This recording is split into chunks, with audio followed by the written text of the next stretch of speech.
तो नेक्स्ट बेटा हम पढ़ने जा रहे हैं types of cells. Types of cells. Cells की कितनी इकसाम होती है स्टूडेंट? सेल की 2 इकसाम होती है हमारे पास, ठीक है। Prokaryotic cell, eukaryotic cell. जी स्टूडेंट्स, प्रो का मतलब क्या होता है? अगर हम इनको देखें तो लफ्जों को हम तोड़ें तो प्रो जो है बेटा, इतना ये जो वर्ड है, ठीक है, प्रो, इसका मतलब क्या होता है? प्रो का मतलब होता है बिफोर। क्या मतलब है इसका? बिफोर। और यहाँ इसको हम क्या कहेंगे? प्रीमिटिव। और कैरियोटिक जो है ये कहाँ से निकला है? कैरियोन से। और इन कैरियोन का मतलब क्या होता है? न्यूक्लियस। अब ये जो बिफोर मीन जो न्यूक्लियस है, यानी कि पहले, और पहले वाले को हम क्या कहेंगे? जो यानी कि पुराने थे। कौन थे स्टूडेंट्स? पुराने वाले। यानी कि ये पुराने वाले सेल्स थे जिनके अंदर स्टूडेंट्स क्या होता है? नो डेफिनेट न्यूक्लियस, जिनके अंदर कोई वाज़िया न्यूक्लियस नहीं होता। जिनके अंदर स्टूडेंट्स क्या नहीं होता? वाज़िया न्यूक्लियस नहीं, जिनके अंदर वाज़िया न्यूक्लियस नहीं होता, ठीक है। अब दूसरे जो है हमारे पास क्या है? यूकैरियोटिक। यू का मतलब स्टूडेंट्स क्या होता है? अगर इतने लफ्ज को मैं देखूं, यू का मतलब क्या है? ट्रू। और कैरियोटिक ऐसे ही न्यूक्लियस, ये ट्रू न्यूक्लियस वाले, यानी कि जिनके अंदर डेफिनेट न्यूक्लियस होता है। जिनके अंदर क्या होता है? डेफिनेट न्यूक्लियस, वाजिया न्यूक्लियस होता है स्टूडेंट्स इनके अंदर, ठीक है।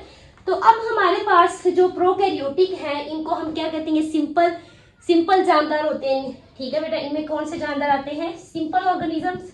ये सिंपल सादा होते हैं, ठीक है। और इनमें कोई भी no membrane bound organelles. Organelles क्या है बेटा? सेल के अंदर भी मजीद आगे छोटी छोटी साख्तें होती हैं जिनको हम ऑर्गेनेलिस कहते हैं, ठीक है। तो अब नो मेम्ब्रेन बाउंड ऑर्गेनेलिस का क्या मतलब है? कि इनके अंदर जो ऑर्गेनेलिस बेटा होती हैं, ठीक है, वो उनकी कोई भी मेम्ब्रेन नहीं होती। ये आगे डिटेल के अंदर इंशाल्लाह अभी हमने पढ़ना है तो आपको मजीद समझ आ जाएगा। यूकैरियोटिक सेल जो होते हैं स्टूडेंट्स, ये क्या होते हैं? यूकैरियोटिक सेल जो हैं, ये स्टूडेंट्स क्या होते हैं? ये कॉम्प्लेक्स होते हैं। क्या होते हैं? कॉम्प्लेक्स, पेचीदा होते हैं, ठीक है। इनसे इनका जो स्ट्रक्चर होता है वो क्या होता है? कॉम्प्लेक्स, पेचीदा होता है। अब इसीलिए, और इनके अंदर क्या होता है स्टूडेंट्स? मेम्ब्रेन बाउंड ऑर्गेनेलिस होती हैं। Membrane bound organelles. तो अब प्रोकैरियोटिक सेल जो है ये किस पर मुश्तमिल होता है बेटा? प्रोकैरियोटिक सेल में हम पढ़ते हैं यूनिसेलुलर जानदार, एक सेल पर मुश्तमिल जानदार पढ़ते हैं। इनमें कौन से पढ़ते हैं? यूनिसेलुलर ऑर्गेनिज्म इसमें आते हैं। यूनिसेलुलर ऑर्गेनिज्म, यूनिसेलुलर यानी जानदार। अब ये यूनि का मतलब क्या होता है? एक सेल पर मुश्तमिल, जैसे पहले भी मैंने आपको बताया है। तो यूनिसेलुलर ऑर्गेनिज्म कौन है हमारे पास? बैक्टीरिया। कौन है स्टूडेंट्स? बैक्टीरिया। तो नेक्स्ट बेटा देखें, यूकैरियोटिक सेल में हमारे पास किस तरह के जानदार आते हैं। इसमें हमारे पास यूनिसेलुलर जानदार भी हैं, ठीक है। वो वाले जानदार जो यानी एक सेल पे मुश्तमिल है, लेकिन वो यूकैरियोटिक है, उनके अंदर वाज़िया न्यूक्लियस पाया जाता है। और कुछ ऐसे जानदार जो हमारे पास क्या आ जाते हैं? एक से ज्यादा सेल्स पर मुश्तमिल होते हैं, मल्टी सेलुलर ऑर्गेनिज्म इसमें आ जाते हैं। हमारे पास क्या आ जाते हैं स्टूडेंट्स? मल्टी सेलुलर ऑर्गेनिजम्स, यानी मल्टी मीन एक से ज्यादा सेल्स पर मुश्तमिल जिनकी बॉडी होती है। जैसे हमारे पास ह्यूमंस, इंसान, ठीक है, इंसान आ जाते हैं। और हमारे पास प्लांट्स, ठीक है।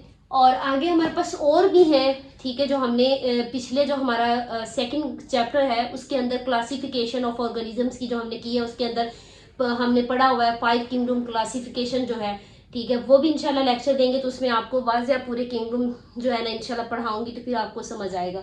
तो अब यूकैरियोटिक सेल में जो बेटा ह्यूमंस, प्लांट्स वगैरह यानी कि एनिमल्स जो दूसरे वो इसके अंदर आ गए, ठीक है। अब हम देख लेते हैं कि यूकैरियोटिक में बेटा हमने ह्यूमंस में प्लांट्स लगा लिए और यहाँ पे एनिमल्स एंड प्लांट्स, पौधे एंड जानवर इसमें आ गए, ठीक है। तो अब हम नेक्स्ट क्या देखेंगे? हम प्रोकैरियोटिक सेल के बारे में भी देखेंगे कि प्रोकैरियोटिक सेल जो है बैक्टीरिया की स्ट्रक्चर भी हम देखेंगे। और यूकैरियोटिक सेल में हमने 2 यानी कि जो सेल है उनके जो है फर्क करना है, animal cell and plant cell.